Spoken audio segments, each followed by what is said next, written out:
자, 이제 남은 시즌 정우주 선수를 선발로 기용한다는 뉴스가 있어서 한번 다뤄보도록 하겠습니다.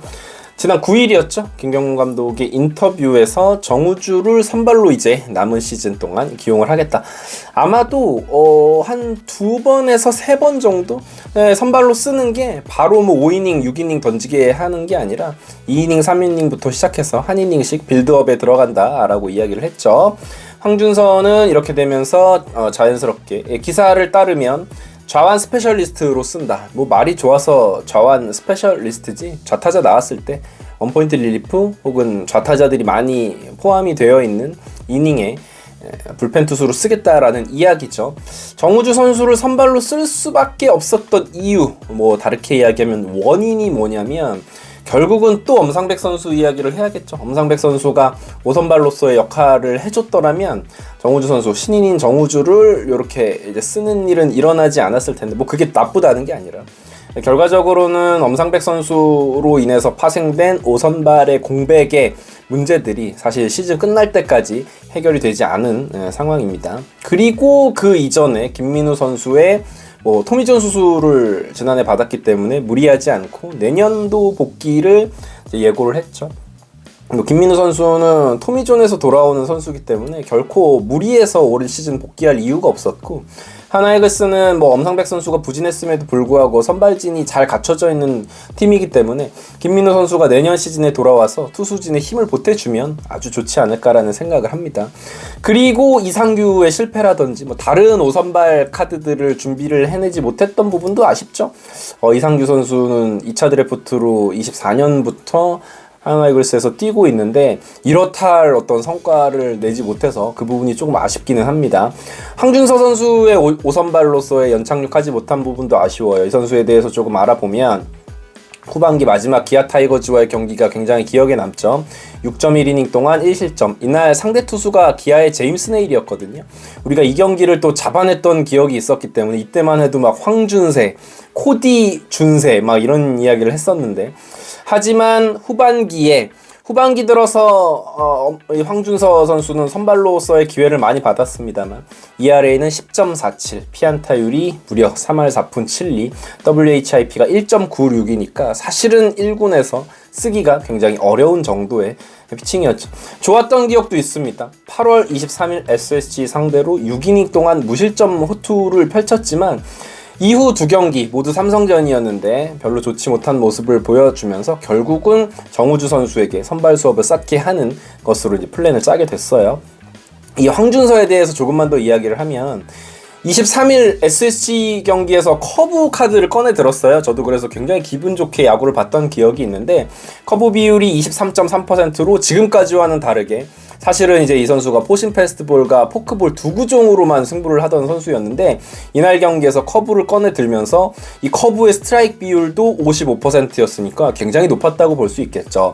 하지만 다음 등판인 29일 삼성전에서는 커브 비중이 18.2%, 이것도 낮다고는 볼 수 없는데 스트라이크를 커브로 넣질 못했어요. 스트라이크 비중이 25%밖에 되지 않았습니다. 황준서는 사실은 포심으로 스트라이크 카운트를 잡고 포크볼을 볼로 던져서 스윙 카운트를 잡는 선수이기 때문에 커브는 스트라이크 존에 들어오는 비율이 조금 높아야 되는데 그러지 못했고요. 그러다 보니까 9월 7일 삼성전에서도 이제 커브 비율을 조금 낮출 수밖에 없었습니다. 다시금 투피치 투수로 조금 돌아갈 수밖에 없었고, 스트라이크 비율은 높았지만 컨택률이 100%였어요. 그러니까 커브를 던지는 족족 삼성 타자들이 공략을 해냈다라는 부분, 이거는 왜 그랬을까? 왜 SSG와의 경기에서는 좋았는데 삼성전에서는 좋지 않았을까? 저는 두 가지로 볼 수 있다고 봅니다. 삼성과 SSG는 공격력의 차이가 있는 팀이다. 둘 중에 한 경기는 라팍에서 펼쳐진 경기였기도 했고요. 그리고 구종의 완성도 차이도 여전히 산재에 있는 문제점이다라고 생각을 합니다. 자, 그러면 이제 오늘 영상의 주인공이 정우주 선수에 대해서 이야기를 해봐야 될 텐데, 일단 이 선수는 신인 지명이 돼서 데뷔할 때부터 꿈은 선발이라고 이야기를 했어요. 김서현 선수가 마무리 투수가 꿈이라고 이야기한 것과는 이제 대비가 되게 정우주 선수는 늘 선발 투수로서의 미래를 꿈꾼다라고 이야기를 했었고, 저는 그 꿈을 실현시켜주기 위해서 일단은 구단에서 이 1라운드 지명 선수를 밀어주는 게 맞다고 생각을 해요. 이번 시즌 기록을 한번 살펴보면 46경기 나와서 3승, 패가 없습니다. 45.2이닝 동안 ERA가 2.96이고요. WHIP가 1.03, 피안타율은 1할 8푼 1리입니다. 신인이라는 게 믿기지 않을 정도로 어마어마하고, 사실 올 시즌 굉장히 좋은 활약을 펼쳐주고 있는 문동주, 김서현 이 두 선수의 루키 시즌과 비교할 때 이거는 비교가 안 된다. 정우주 선수의 루키 시즌이 너무 훌륭합니다. 그래서 남은 한 두세 경기 정도 오프너로서 일단 시작을 해서 이닝 수를 늘려가는 것도 저는 정우주 선수에겐 굉장히 값진 경험이 될 거라고 생각을 해요. 이 선수의 9이닝당 삼진 개수를 보면 진짜 혀가 내둘러집니다. 14.19개. 어마어마하죠. 이거는 이제 근데 선발로 나오게 되면 이 수치는 줄어들 수밖에 없겠죠. 아마도 평균 구속도 조금 내려올 테고요. 볼넷, 9이닝당 볼넷도 나쁘지 않다. 3.35개. 그러니까 이 지표들이 문동주, 김서현 이런 선수들이 신인 시즌엔 정말 많이 높았던 거를 계산을 해보면 정우주는 어마어마한 모습을 사실 보여주고 있는 겁니다. 그리고 좌타자 상대로도 딱히 약하지 않습니다. 좌타 상대 타율이 1할 5푼 9리, 우타 상대 타율이 1할 9푼 8리 모두 좋고요. 일단은 이 선수가 던지는 포심의 헛스윙 비율이 일전에도 소개를 해드렸지만 코디 폰세, SSG의 앤더슨 이런 삼진 잘 잡는 선수들과 비교해도 더 좋습니다. 그러니까 포심만 던졌던 투수인데도 불구하고 포심의 헛스윙 비율이 굉장히 높다. 근데 요즘에 들어서는 또 포심만 던지는 투수가 아니에요. 이 선수들에 대한 오해가 정우주 근데 직구만 던지는 투수 아니야? 그거는 8월달, 7월달까지의 정우주입니다. 최근 3경기에서 커브 구사 비율을 17%까지 끌어올렸어요. 슬라이더 구사 비율도 20% 정도. 그러니까 슬라이더는 계속 던져왔거든요. 근데 정우주 선수도 아마도 의식을 한 것 같습니다. 본인이 프로에서 살아남기 위해서는 포심, 슬라이더 이 두 구종만 가지고는 당연히 안 된다. 아무리 공이 빨라도. 그렇다면 일단 제 3구종을 구비를 해야 되는데 이제 그 공을 커브로 선택을 했고요. 아마도 선발로 나오면 이 선수 포크볼 연습하는 모습 보실 수 있다라고 저는 생각을 해요. 그렇다면은 이제 선발로 뛰기 위해서 가장 많은 이닝을 소화했던 경기가 어떤 경기였냐? 7월 29일 삼성전이었어요. 우리가 아주 초반부터 황준서 선수가 털리면서 크게 졌던 경기인데 사실상 가비지 경기였고 7회부터 9회까지 3이닝을 던졌는데 2점을 내줬거든요. 박승규, 김영웅에게 피홈런을 맞았습니다.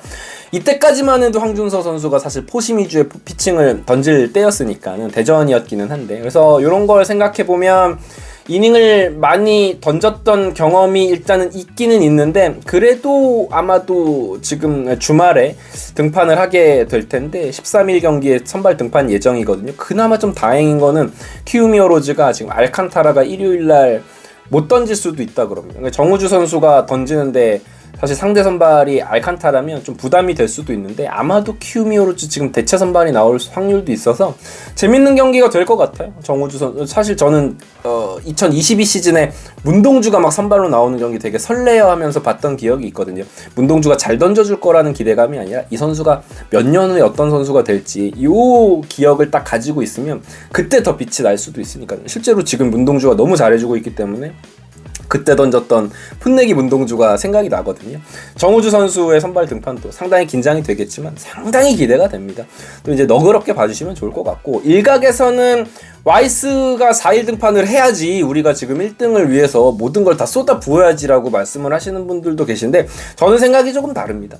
그러니까 와이스를 쏟아 부어서 1등을 노리는 것도 되게 중요한데 1등을 하려면 일단 1차적으로 LG가 많이 져야 돼요. 근데 지금은 우리는 최대한 선수들을 관리를 해준다, 여유를 부린다라는 차원이 아니라 가을 야구를 위해서 힘을 비축해주는 것도 저는 필요하다고 생각하기 때문에 와이스를 지금 시기에서 4일 등판을 시키면 가을 야구에서 혹은 그런 경기에서 와이스가 부상이라도 당할 경우에는 이게 이제 가을에 정말 그냥 다 빠그러질 수밖에 없기 때문에 정우주 선수 오프너 개념 선발로 쓰면서 선발 수업 빌드업 쌓아가는 과정 저는 굉장히 좋다고 보고, 이건 좀 길게 봤을 때 내년 내후년 하나 이글스의 더욱더 강력해진 선발진들을 생각을 해보면 사실 류현진 선수가 언제 정말 에이징 커브가 와도 이상하지 않을 나이이기 때문에 선발 선수들은 계속해서 쌓아가는 게 유리하기 때문에요. 정우주 선수의 선발 나오는 경기는 아주 좀 재밌게 눈여겨볼 것 같다라는 생각이 듭니다. 영상 재밌게 보셨다면 구독, 좋아요 부탁드릴게요. 이글스 에브리데이였습니다. 감사합니다.